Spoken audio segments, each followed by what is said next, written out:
Muito bem, gente. Boas-vindas a todos. Que bom que estamos juntos de novo. E nós vamos, então, buscar de volta a nossa apostila. Nós tínhamos trabalhado perguntas da outra vez e agora nós estamos no módulo número 4, no chamado tema número 2.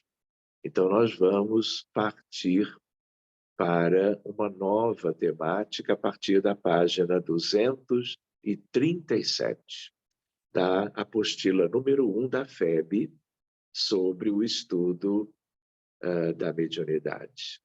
Então, vejam lá o que o texto nos diz. Após a morte do corpo físico, o espírito retorna ao mundo espiritual, onde passa a viver e a se preparar para a nova reencarnação. Então, essa frase, ela já diz tudo. A ideia de que, em geral, para espíritos, vamos dizer, medianos como nós, o mundo espiritual ainda é um lugar de estágio, mais ou menos duradouro, pode durar meses, décadas ou mais, mas sempre com uma perspectiva, com poucas exceções, de que todo esse período, mais curto ou mais longo, seja uma preparação para mais uma vida, mais uma reencarnação, mais um retorno ao mundo físico, que é onde nós todos aqui no grupo, encarnados, estamos agora. Ou seja, em geral, não há uma ideia de que morrer significa como que uma última desencarnação. Pelo contrário, é mais uma, e aí nós vamos viver as consequências da história pessoal de cada um, mas com a oportunidade de usarmos esse tempo e essas condições da erraticidade para prepararmos uma nova encarnação. Apesar das surpresas boas ou mais que lhe caracterizam o regresso, para ele tudo se assemelha à volta do exilado à pátria de origem, ao mundo espiritual que preexiste e sobrevive a como que tudo. Inicia-se, então, uma nova fase da vida em outro plano vibratório, sendo que seu perispírito, agora liberto do corpo físico, revela com mais intensidade suas propriedades plásticas e sutis, que, sob o comando do pensamento e da vontade, implementam as necessárias transformações úteis à adaptação no plano espiritual. Se nós pensarmos bem, todos nós já temos alguma familiaridade com este processo. Só que quando encarnamos, esquecemos tudo, como estamos esquecidos agora de tudo que já vivemos do outro lado, mais recentemente ou já há muito tempo atrás. No intervalo das existências corpóreas, o espírito torna a entrar no mundo espiritual por um tempo mais ou menos longo, onde é feliz ou infeliz, conforme o bem ou mal que haja feito. É no estado espiritual, sobretudo, que o espírito colhe os frutos do progresso realizado pelo seu trabalho na encarnação. É também nesse estado que se prepara para novas lutas e toma as resoluções que se esforçará por colocar em prática na sua volta à humanidade, que significa a sua volta à vida física, numa nova reencarnação. Então, reparem como ele diz no texto, colhe os frutos todos colhemos, do progresso realizado pelo seu trabalho na encarnação.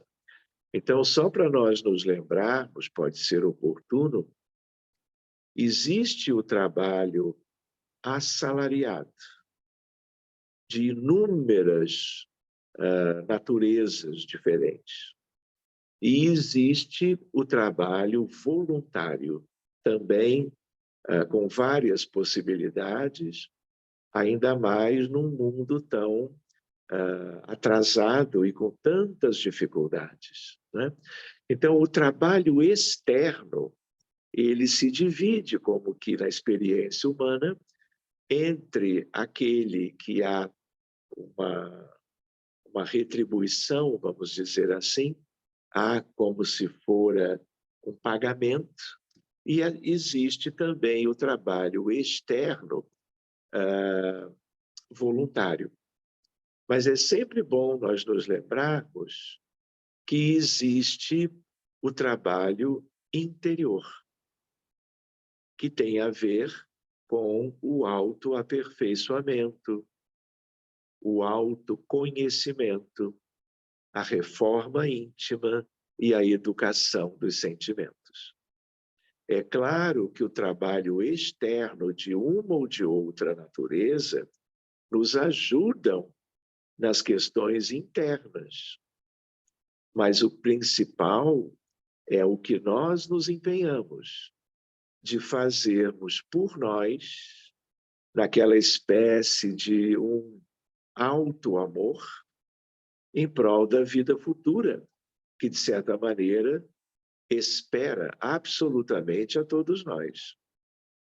Então, nós não devemos perder isso de vista e cuidarmos para que, mesmo aqueles que trabalham na esfera, nas inúmeras searas de caridade, não apenas trabalhem no voluntariado espírita, social e de múltiplas facetas, mas que não se distraia ao fazerem as atividades externas, deixando de lado o principal.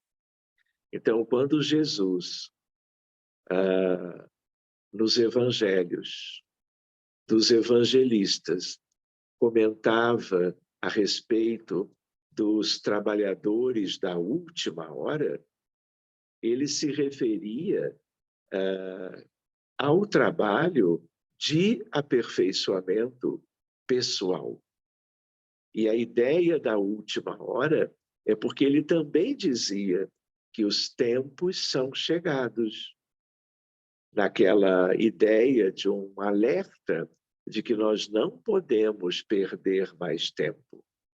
O mundo clama tanto pela dedicação dos cristãos e não cristãos em prol daqueles com limitações no mundo, mas o nosso mundo íntimo clama por realizações que permitam que alcancemos aquela condição, mais cedo ou mais tarde, de construindo a perspectiva do homem de bem em qualquer um de nós, para que depois, logo ao chegarmos de volta na erraticidade, nós não nos arrependermos do tempo perdido e vivermos essa questão da culpa e do arrependimento, que são questões morais, psíquicas muito delicadas.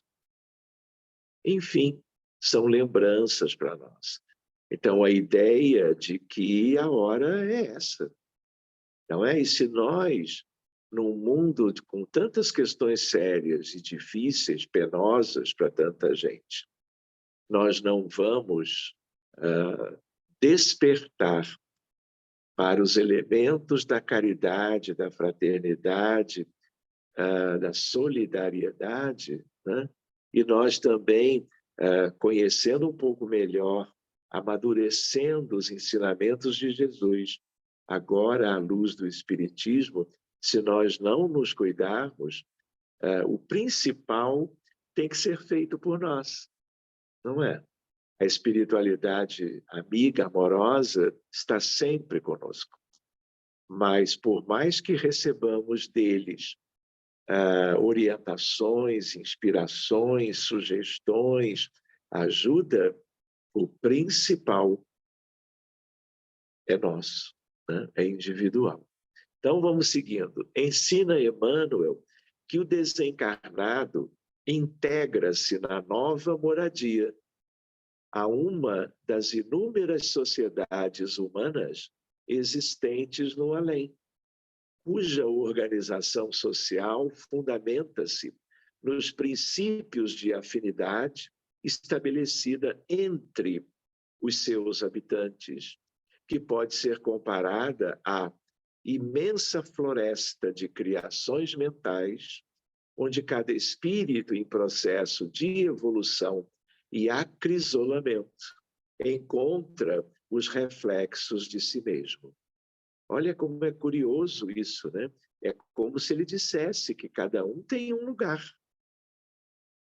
Cada um tem uma situação externa e que guarda toda uma reciprocidade com a situação interna, do ponto de vista histórico, evolutivo,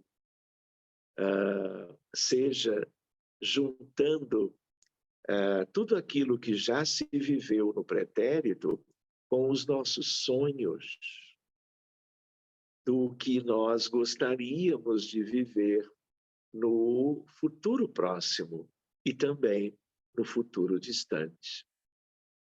Em geral, o espírito desencarnado não apresenta maiores dificuldades de adaptação. Primeiro, porque está junto de quem guarda sintonia e afinidades. E, gente, isso pode ser a solução, mas pode ser um grande problema, uma grande limitação. Segundo, porque não percebe mudanças radicais na forma de vida, pois as inúmeras coletividades do plano extrafísico, em quase 2/3, permanecem naturalmente jungidas de alguma sorte aos interesses terrenos. Esclarece André Luiz. É claro que ele está comentando sobre uma espécie de uma circunvizinhança da vida espiritual no entorno da vida humana no plano físico. Mas nós não podemos esquecer que quanto mais nós nos elevamos, mais nós vamos estagiando merecidamente em lugares em que a vida vai se desligando das experiências humanas tradicionais que temos no plano físico e na nossa vizinhança, né? Para estarmos lidando com coisas que são mais sutis, suaves, rarefeitas, leves, mas altamente e progressivamente realizadoras e felizes. Pois bem, aqui aparece, não é, dizendo, esclarece André Luiz, e foi justo ele, não é, que viveu durante aqueles anos numa situação muito difícil, como todos vocês sabem. Seguindo para a página seguinte, tais organizações sociais aglutinam-se em verdadeiras cidades e vilarejos, com estilos variados, como acontece aos burgos terrestres, característicos da metrópole ou do campo, edificando largos empreendimentos de educação e progresso, em favor de si mesmos e a benefício dos outros. É muito interessante esse parágrafo, porque é como se ele fora um convite a que mesmo agora, não é, que nós estamos tão presos ao mundo material, vivendo as vicissitudes próprias de um mundo tão limitado, sabendo disso, né? que nós possamos começar, vamos brincando, a viajar, imaginando a realidade do outro lado, conhecendo as realidades da vida do além-túmulo pela literatura espírita, por médiuns sérios, confiáveis, que nos informam da realidade, como exatamente André Luiz, por Chico Xavier, nos trouxe de uma maneira tão positiva, tão esclarecedora. Então, quando nós vamos nos enfronhando em tudo isto, nós podemos sonhar como voos de imaginação, até no sentido de, claro, usando o que nós já conhecemos na vida física e das informações da literatura espírita quanto à vida na erraticidade, que é o nosso tema, nós estarmos pensando onde gostaríamos de estar. Lembrando que, assim como nós temos no plano físico uma natureza esplendorosa, mesmo tão aviltada pela civilização atual, tão prejudicada, destruída, lamentavelmente, ainda assim nós temos acesso à história, às imagens, a estudos que nos falam muito bem de tudo que temos na natureza, no plano físico. Mas, no mundo espiritual, a coisa é muito mais ampla, muito mais bela, muito mais completa, e nós podemos ir sonhando, porque mais cedo ou mais tarde, dependendo da qualidade dos sonhos e do nosso merecimento, estes sonhos realizar-se-ão. Pois bem, item 1, espíritos errantes, conceito. Allan Kardec cunhou a expressão espíritos errantes, do francês errant, que significa o que vagueia, que na língua portuguesa tem diferentes significados, por exemplo, o de uma pessoa nômade, ou a que não tem residência fixa.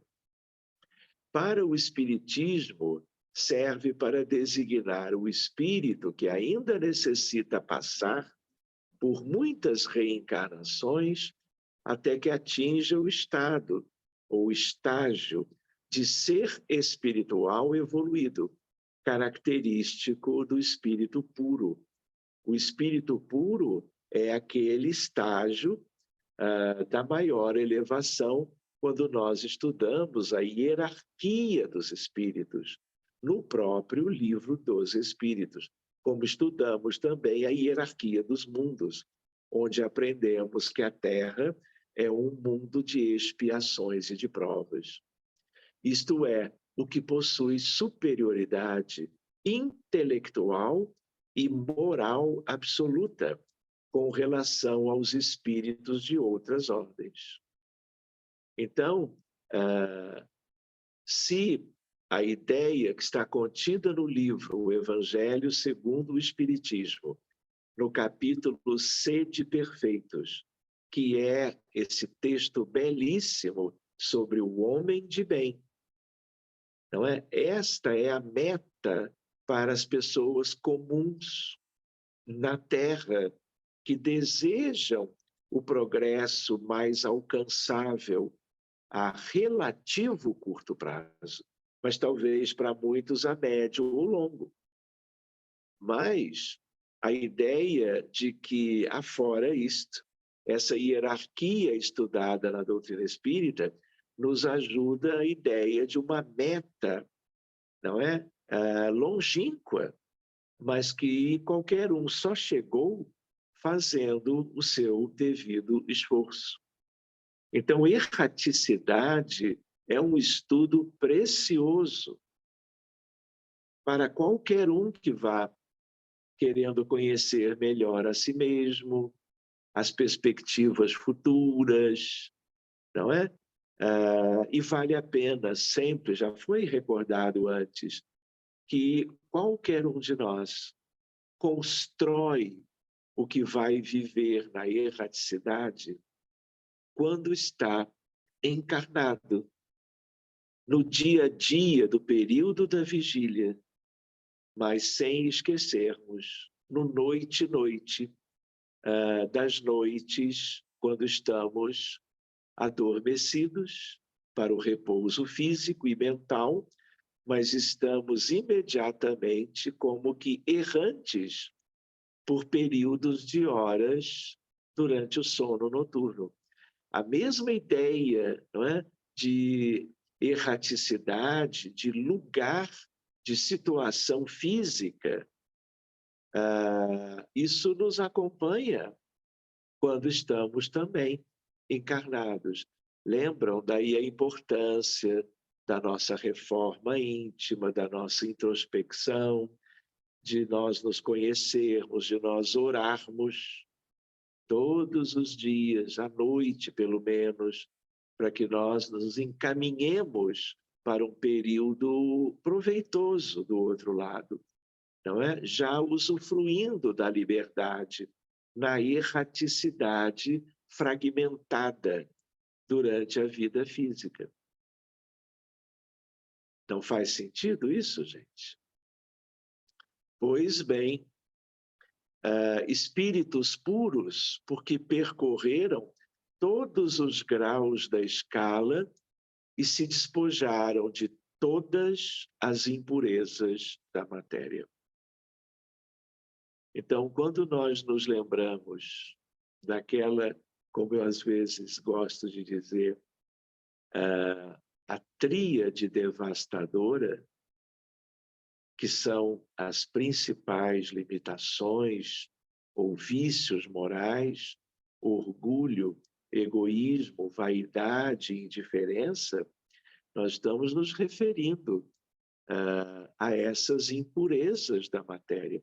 As impurezas da matéria, elas são morais, elas são ligadas ao mundo psíquico. Enfim, tendo alcançado a soma de perfeição de que é suscetível a criatura, não tem que sofrer mais provas nem expiações. Não estando mais sujeitos à reencarnação em corpos perecíveis, realizam a vida eterna no seio de Deus. Então, esse é um entendimento muito bacana para nós. E é um convite, não é verdade? Eu só queria fazer um parênteses para os amigos pensarem. Nós aprendemos com Kardec, aprendemos com muitos espíritos, autores de todo o período do espiritismo e do movimento espírita no mundo, que todos os espíritos, filhos de Deus, precisam reencarnar em mundos materiais, como aqui, como qualquer um de nós e como tem acontecido conosco. Só que, para uma reflexão, não vamos aprofundar isso hoje, podemos fazê-lo um dia. A ideia de que nós não somos uma humanidade padrão, típica de nada. E se somos típica, somos de espíritos que viveram a ideia de uma queda espiritual clamorosa.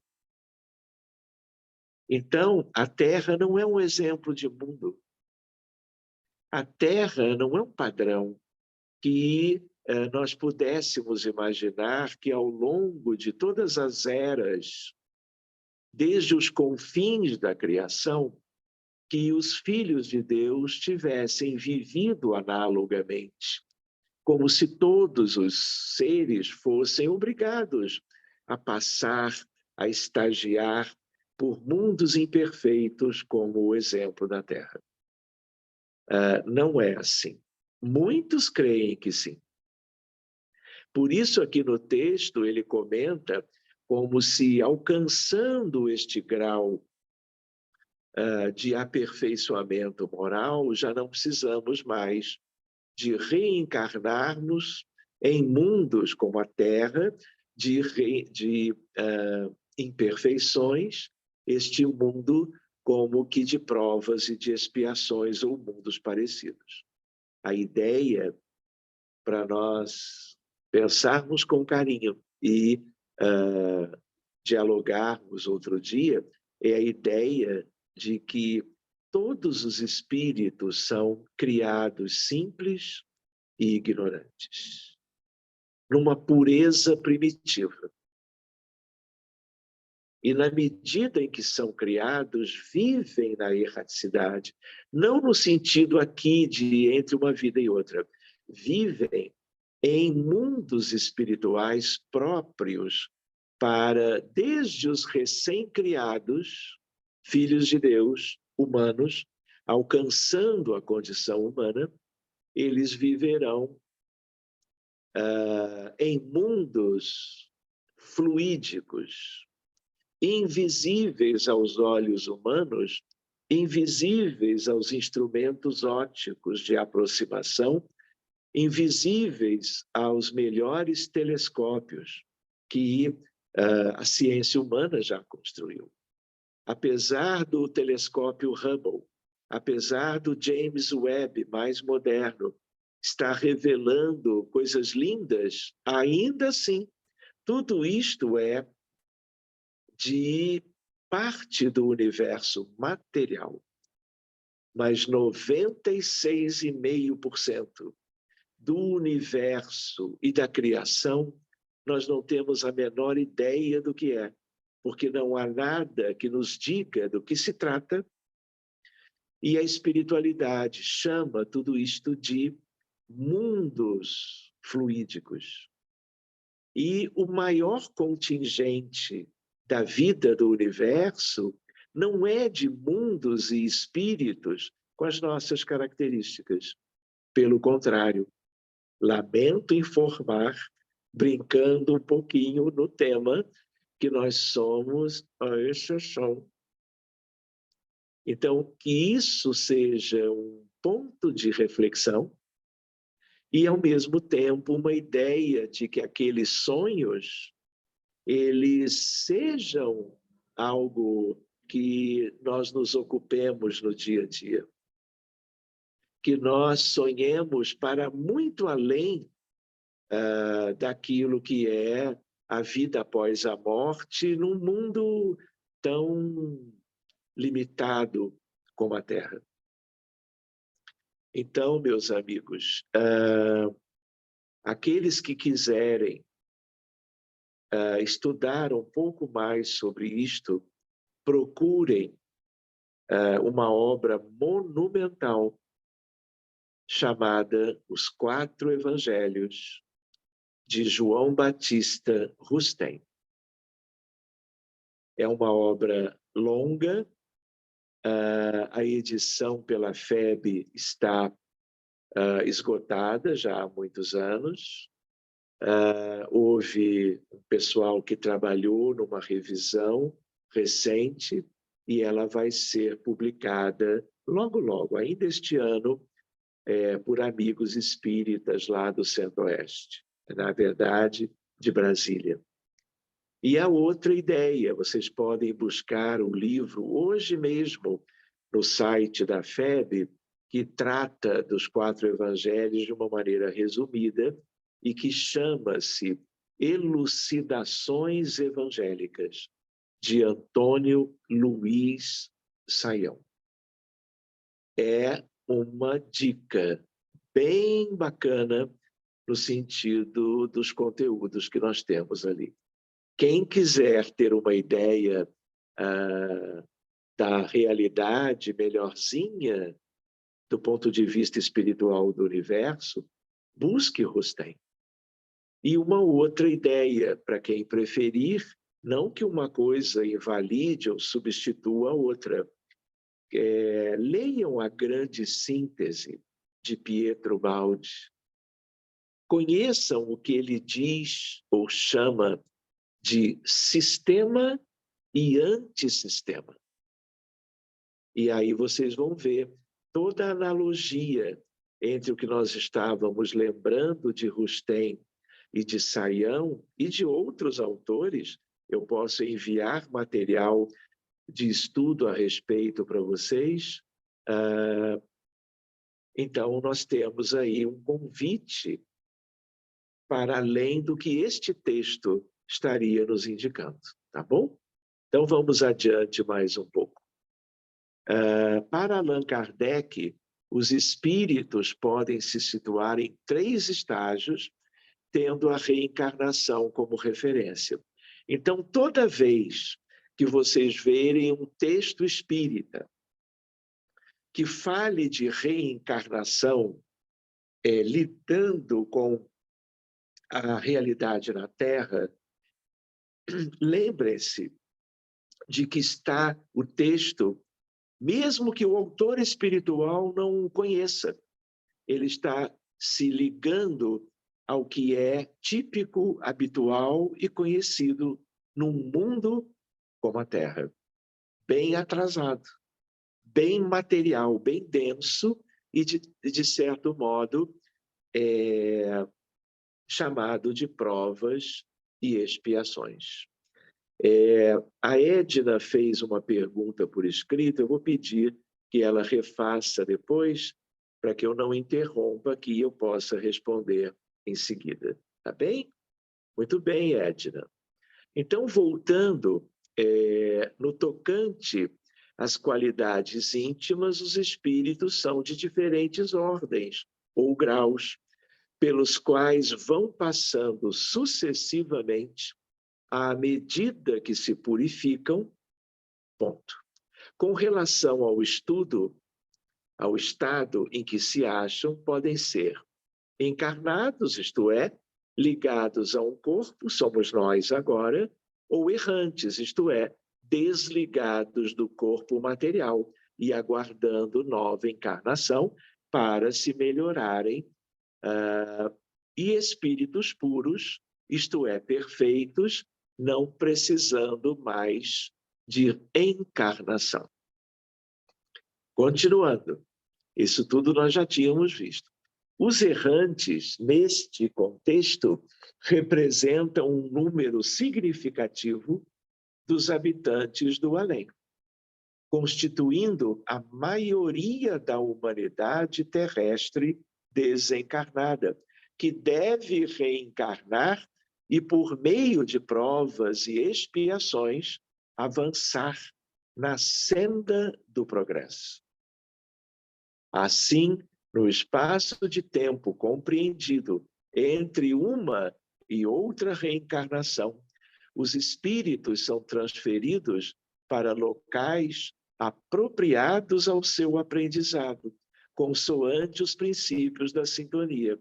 Então, vejam que coisa linda da providência divina, não é? Dos labores dos espíritos superiores que nos ajudam no processo evolutivo individual e coletivo, pensando, claro, no planeta Terra.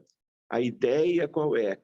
A erraticidade, ela guarda relação nas características de vida que cada um vai viver, dependendo de quem somos, do que já vivemos, e dependendo do que, de maturação ou maturidade, nós já estamos como que sonhando, desejando, já tendo construído algo mais ou menos proveitoso do ponto de vista evolucionário ao longo da nossa história.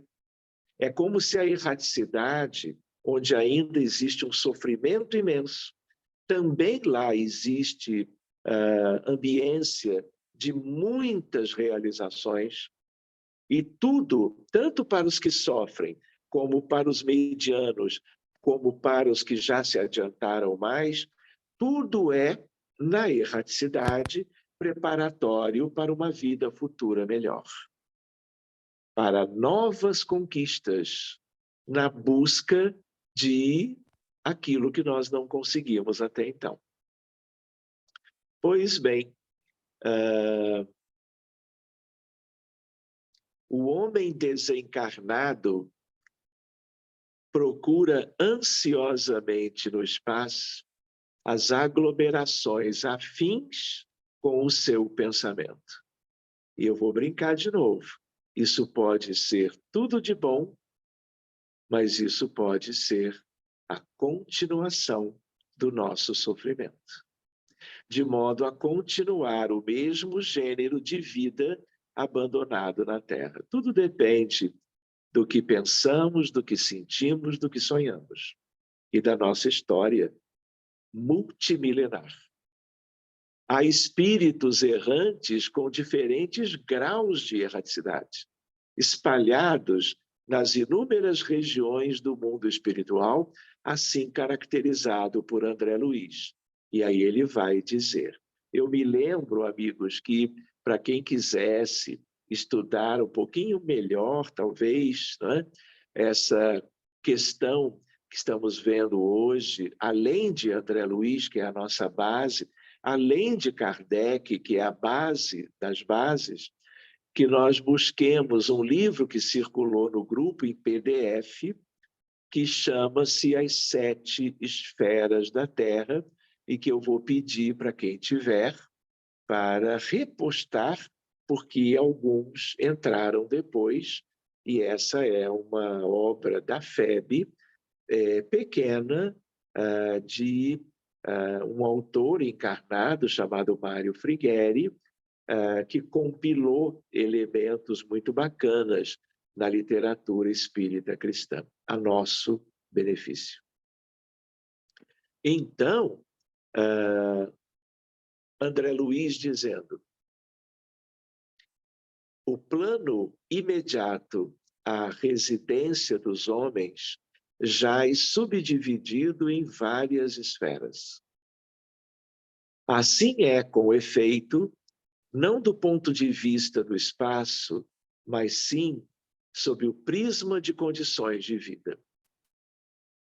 No plano físico, a equipe doméstica atende à consanguinidade, em que o vínculo é obrigatório, mas no plano extrafísico, o grupo familiar obedece à afinidade, em que o liame, o vínculo, é espontâneo.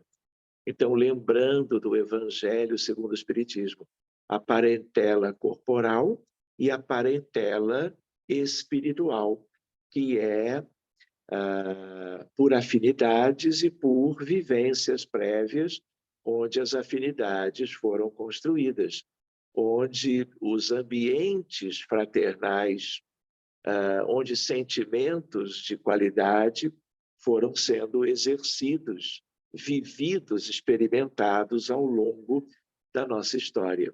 Por isso mesmo, na esfera seguinte à condição humana, temos o espaço das nações, com as suas comunidades, idiomas, experiências e inclinações, inclusive organizações religiosas típicas, junto das quais funcionam missionários de libertação mental, operando com caridade e discrição para que as ideias renovadoras se expandam sem dilaceração e sem choque. Querem ver uma questão de sonho? Hoje, quando nós estudamos isto, nós estamos estudando sobre nós mesmos, sobre a realidade do mundo, sobre a erraticidade, né? Mas muitas vezes nós estudamos procurando nos situar no sentido de onde estaremos, como estaremos, sempre pensando de usufruirmos algo de melhor. Sempre assim, para o próprio proveito, como almas ou espíritos. Mas quando nós vamos estudando estes textos, que nós também possamos pensar de que, lá do outro lado, como nos situaremos não só para usufruirmos das benesses do outro lado, mas sermos cooperadores em toda essa maravilhosa estrutura do verdadeiro mundo da Terra, que é o mundo espiritual. Que nós não pensemos nem sonhemos apenas para vivermos em lugares encantadores, realizando os nossos sonhos, que dentro deles nós nos coloquemos a serviço dos demais. E nós podemos fazer isto em vida, quando dormimos, quando nas nossas preces nós pedimos para sermos matriculados num curso de aperfeiçoamento qualquer, de temática relevante para o nosso progresso moral. Mas, além de cursos, nós também podemos ser aceitos, dentro das nossas limitações, em atividades de treinamento para o grande futuro, quando já não estivermos prisioneiros na prisão do corpo. Muito bem, para terminarmos por hoje, com esses 2/3 de criaturas ainda ligadas desse ou daquele modo aos núcleos terrenos, encontramos 1/3 de espíritos relativamente enobrecidos que se transformam em condutores da marcha ascensional dos companheiros, pelos méritos com que se fazem segura instrumentação das esferas superiores. Não é lindo isso, gente? Não é um convite extraordinário?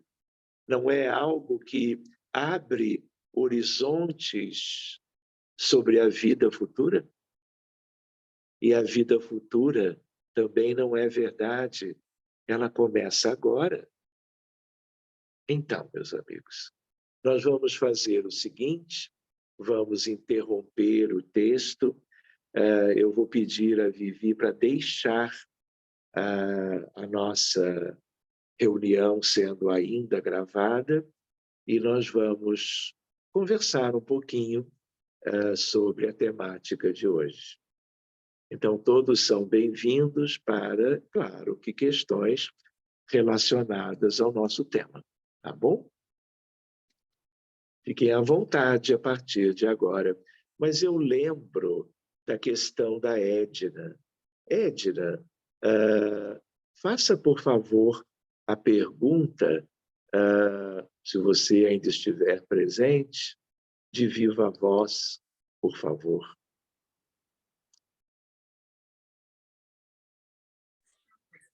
Oi, boa noite.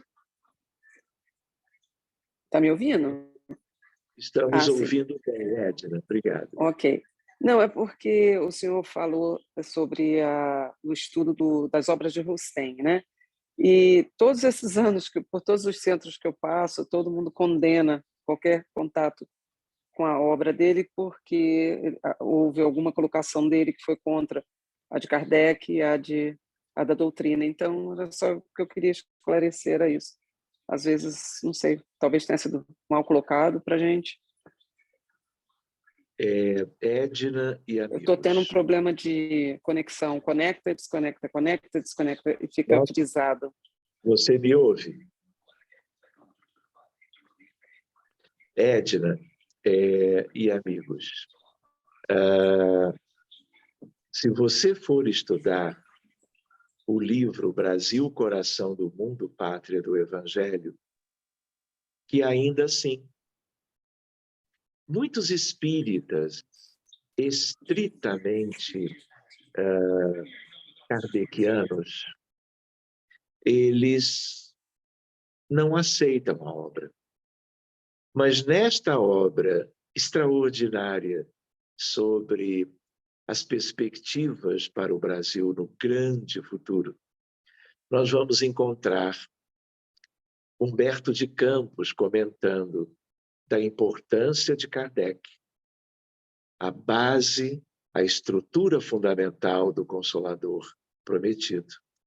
E numa determinada página, Humberto de Campos diz para nós, ensina para nós, que nós devíamos estudar Camille Flammarion, que nos traria e trouxe a respeito da pluralidade dos mundos habitados, um astrônomo extraordinário, praticamente contemporâneo de Kardec, viveu até um pouco mais além, que nós estudássemos Leon Denis, para que pudéssemos estudar melhor a filosofia espírita a partir de Kardec,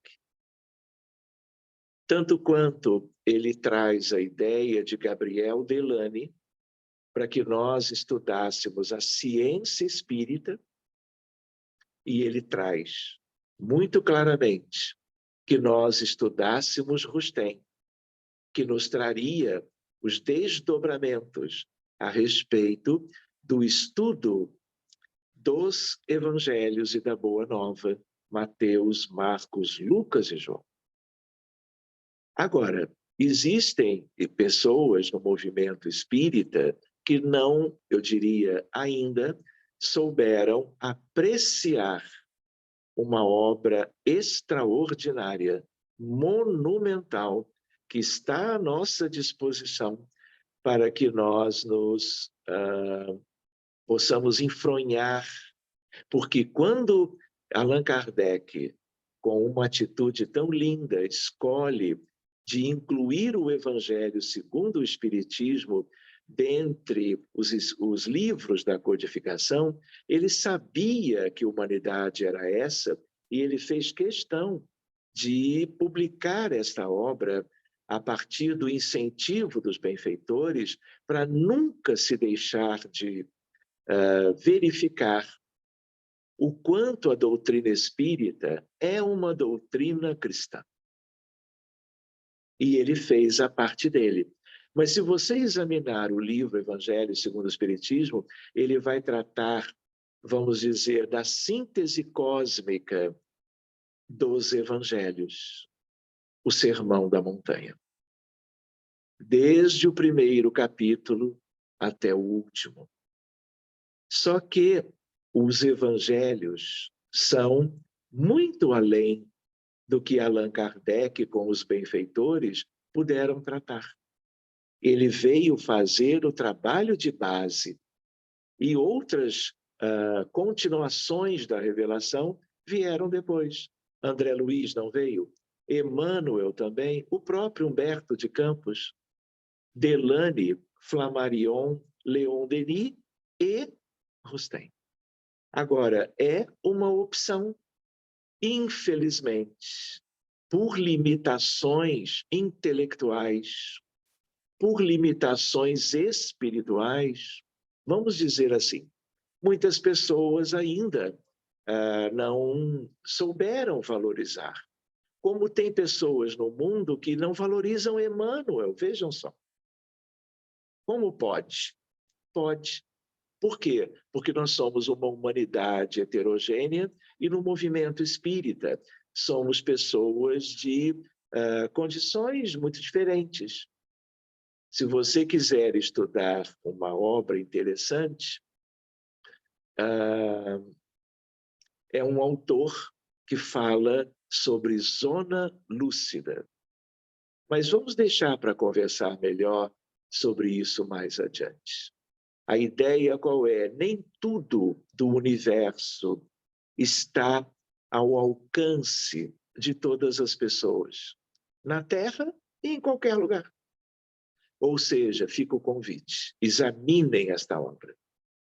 Ela é linda e eu tenho agradecido a Deus e a meus pais, que conheciam os 4 evangelhos e as outras obras que foram escritas por Bezerra de Menezes e outras, tratando da questão de Rustem.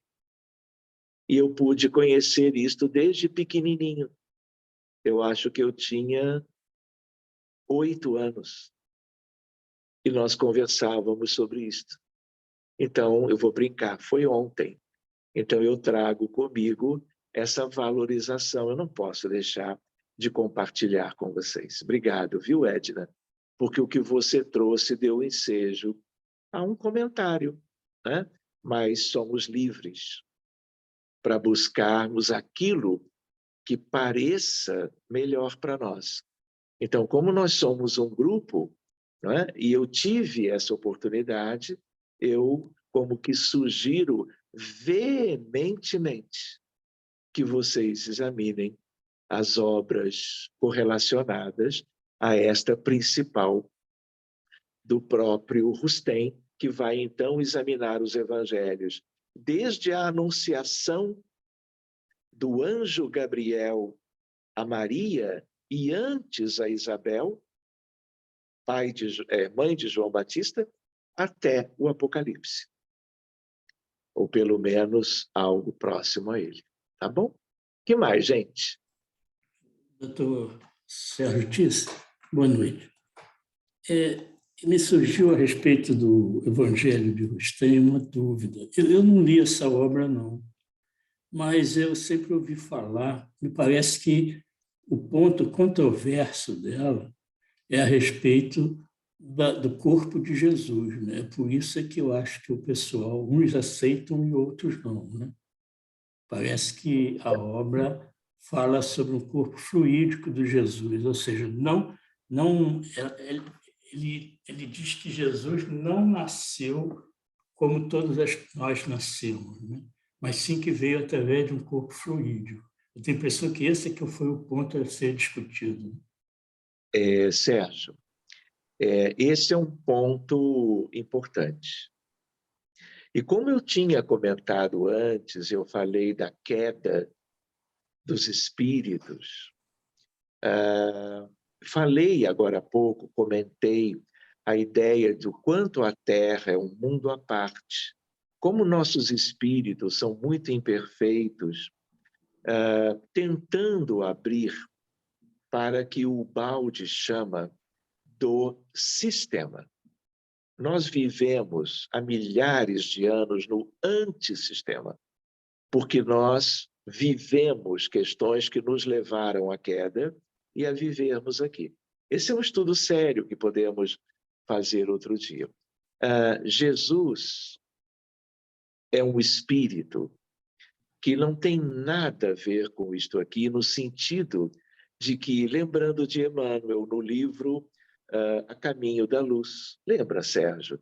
Emmanuel nos diz que há 3,5 bilhões de anos. Bi, não é mi. Se fosse mi, já era tanto. Ele já era um Cristo de Deus. Esses espíritos e outros, e muitos outros, próprios do sistema, podem até reencarnar, mas em missões precípuas.